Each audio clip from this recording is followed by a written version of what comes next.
Welcome to my YouTube channel Madni Talimat. Please subscribe and press the bell icon for more videos. بسم اللہ الرحمن الرحیم. معزز سامعین کرام، پیران پیر شیخ عبدالقادر جیلانی رحمۃ اللہ تعالیٰ علیہ آپ فرماتے ہیں جس بندے کو استغفار کا پتہ ہو اور وہ پھر بھی پریشان ہو تو وہ بندہ جھوٹا ہے، وہ کذاب ہے. ایسا ممکن نہیں کہ جو بندہ استغفار کا عمل کرتا ہو اور اسے اس کی برکات حاصل نہ ہو، اس کی ٹینشنیں، پریشانیاں، مصیبتیں، ان سے اسے استغفار کی برکت سے نجات نہ ملے. ایسا ممکن نہیں ہے، ایسا ہو نہیں سکتا. شیخ صاحب فرماتے ہیں جو بندہ استغفار سے واقف اور پھر بھی وہ پریشانیوں میں رہتا ہو تو وہ بندہ جھوٹا ہے، وہ کذاب ہے. یاد رکھیں، امام احمد بن حنبل رحمۃ اللہ تعالیٰ علیہ آپ ایک سفر میں تھے تو راستے میں رات ہو گئی. ایک قصبے میں آپ نے ایک مسجد میں عشاء کی نماز ادا کی، ارادہ کیا کہ رات اسی جگہ پہ گزار لیتا ہوں مسجد کے اندر ہی، تو صبح پھر اپنے سفر پہ نکل جاؤں گا. اور آپ نے وہاں لوگوں کو اپنا تعارف نہیں کروایا کہ میں زمانے کا امام احمد بن حنبل ہوں، کسی کو نہیں بتایا، کیونکہ بزرگوں کا مزاج ہوتا ہے کہ وہ اپنے آپ کو چھپاتے ہیں، ظاہر نہیں کرتے، وہ کسی کو بتاتے نہیں. وہ بابا جی بلے شاہ صاحب رحمۃ اللہ تعالیٰ علیہ آپ کیا فرماتے ہیں، چل بلیا چل اتھے چلیے جتھے وس دینی ساری انے، نہ کوئی ساڈی ذات پچھانے تے نہ کوئی سانو منے. بزرگوں کا مزاج ہوتا ہے کہ وہ اپنے آپ کو ظاہر نہیں کرتے، بتاتے نہیں اپنا آپ، وہ اپنے آپ کو چھپا کے رکھتے ہیں. تو امام احمد بن حنبل نے کسی کو بتایا نہیں. اب جب رات مسجد میں ٹھہرنے لگے تو مسجد کا خزانچی جو ہے، خازن، خادم، وہ کہنے لگا کہ بابا جی آپ ادھر نہیں ٹھہر سکتے، یہاں اجازت نہیں ہے، آپ چلے جائیں یہاں سے. تو امام احمد بن حنبل مسجد سے نکلے اور سوچنے لگے کہ مسجد کے دروازے پر رات گزار لیتا ہوں. تو خادم نے وہاں بھی ٹھہرنے نہ دیا. اب وہاں نہ دور بیٹھا ایک نان بائی روٹیاں پکانے والا، وہ یہ سارا منظر دیکھ رہا تھا. تو وہ بھی امام احمد بن حنبل کو جانتا نہیں تھا، لیکن بزرگ سمجھ کر، بوڑھا سمجھ کر وہ امام احمد بن حنبل کے پاس آیا اور آ کر کہنے لگا بابا جی آج رات آپ میرے گھر میں ٹھہر جائیں، صبح چلی جائیے گا جہاں آپ نے جانا ہے. تو امام احمد بن حنبل رحمۃ اللہ تعالیٰ علیہ عثمان بھائی کے ساتھ چل پڑے، اس کے گھر میں تشریف لے گئے. اب عثمان بھائی نے خوب آہو بھگت کی، خوب خدمت کی. امام احمد بن حنبل رحمۃ اللہ تعالیٰ فرماتے ہیں میں نے عثمان بھائی کو دیکھا جو بھی وہ کام کرتا تھا، اٹھتے بیٹھتے چلتے پھرتے وہ استغفر اللہ استغفر اللہ استغفر اللہ ساتھ کرتا جا رہا ہے، کثرت کے ساتھ وہ استغفار کر رہا ہے. تو امام احمد بن حنبل رحمۃ اللہ تعالیٰ فرماتے ہیں میں نے اس سے پوچھا نوجوان بتا اتنی کثرت کے ساتھ استغفار کر رہا ہے، اس کا کوئی فائدہ بھی ہوا ہے، کوئی پھل ملا ہے، اس کا کوئی ثمرات ملے ہیں اس کے؟ تو وہ نوجوان کہنے لگا بابا جی اس کی اتنی برکات ہیں کہ جو بھی اللہ سے مانگا ہے وہ مجھے اللہ عطا فرما دیتا ہے، لیکن ایک ایسی دعا ہے جو ابھی قبول نہیں ہوئی. تو امام احمد بن حنبل رحمۃ اللہ تعالیٰ فرمانے لگے نوجوان بتا وہ کون سی دعا ہے جو تیری قبول نہیں ہوئی؟ تو وہ نوجوان کہنے لگا کہ دل میں بڑی خواہش ہے کہ اللہ تعالیٰ زندگی میں ایک بار میری ملاقات امام احمد بن حنبل کے ساتھ کر دے، مجھے زیارت نصیب ہو جائے زمانے کے امام احمد بن حنبل رحمۃ اللہ تعالیٰ، ان کے ساتھ میری ملاقات ہو جائے، ان کی زیارت نصیب ہو جائے. تو امام احمد بن حنبل رحمۃ اللہ تعالیٰ علیہ رو پڑے اور چھم چھم آنکھوں سے آنسو برسے. آپ فرمانے لگے نوجوان اللہ نے صرف تیری دعا قبول نہیں کی، دیکھ میں امام احمد بن حنبل ہی ہوں، اللہ نے تیری صرف دعا قبول نہیں کی بلکہ احمد بن حنبل کو کھینچ کے تیرے دروازے تک لے آیا ہے.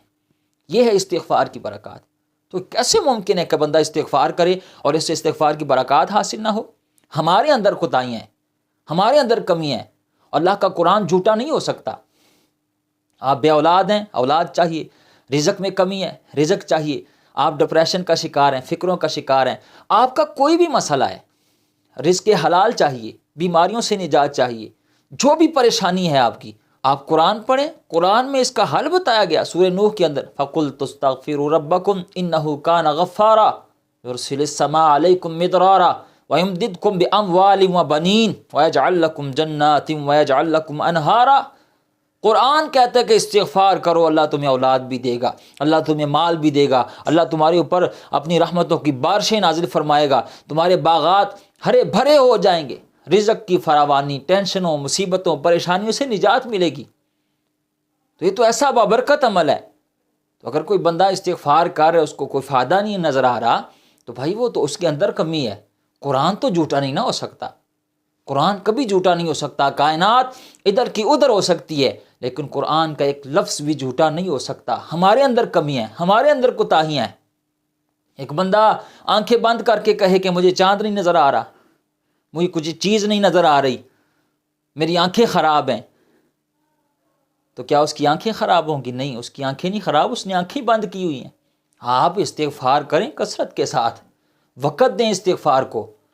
رات کا کچھ حصہ اگر آپ نکلنا چاہتے ہیں ٹینشنوں سے، مصیبتوں سے، پریشانیوں سے، وباؤں بلاؤں امراض سے نکلنا چاہتے ہیں تو ایک رات کا کچھ حصہ وقف کریں، کسی وقت اٹھ کے صرف فقط استغفار کریں۔ آپ سحری کے وقت اٹھیں اور نیت کریں کہ میں سورج نکلنے تک استغفار کروں گا۔ آپ جمعہ کے دن نماز جمعہ سے 1 گھنٹہ پہلے بیٹھ کر استغفار کریں۔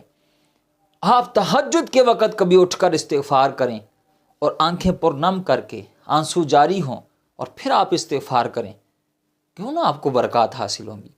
کیوں نہیں؟ یہ قرآن کہتا ہے کہ برکتیں ہی برکتیں ہیں استغفار۔ اور علماء کرام تو یہاں تک فرماتے ہیں، آپ فرماتے ہیں کہ اگر کوئی بندہ، اللہ اکبر، آپ فرماتے ہیں اگر کوئی بندہ بابا فرید الدین کنج شکر رحمۃ اللہ تعالی علیہ اور ان کے شیخ قطب الدین بختیار کاکی رحمۃ اللہ تعالی علیہ اور ان کے شیخ معین الدین چشتی اجمیری رحمۃ اللہ تعالی علیہ اور ان کے شیخ عثمان ہارونی رحمۃ اللہ تعالی علیہ اور ان سے بھی بڑے شیخ عبد القادر جیلانی اور سید علی حجویری داتا گنج بخش رحمۃ اللہ تعالی علیہ اور حضرت حسن بصری اور حضرت علی المرتضیٰ شیر خدا کرم اللہ تعالی وجہ الکریم اور چاروں مقرب ملائکہ سے بھی مصیبتوں سے، ٹینشنوں سے، پریشانیوں سے نکلنے کا کوئی وظیفہ مانگے گا تو یہ تمام بزرگ ہستیاں بھی انہیں استغفار کا وظیفہ دیں گی کہ استغفار کیا کرو۔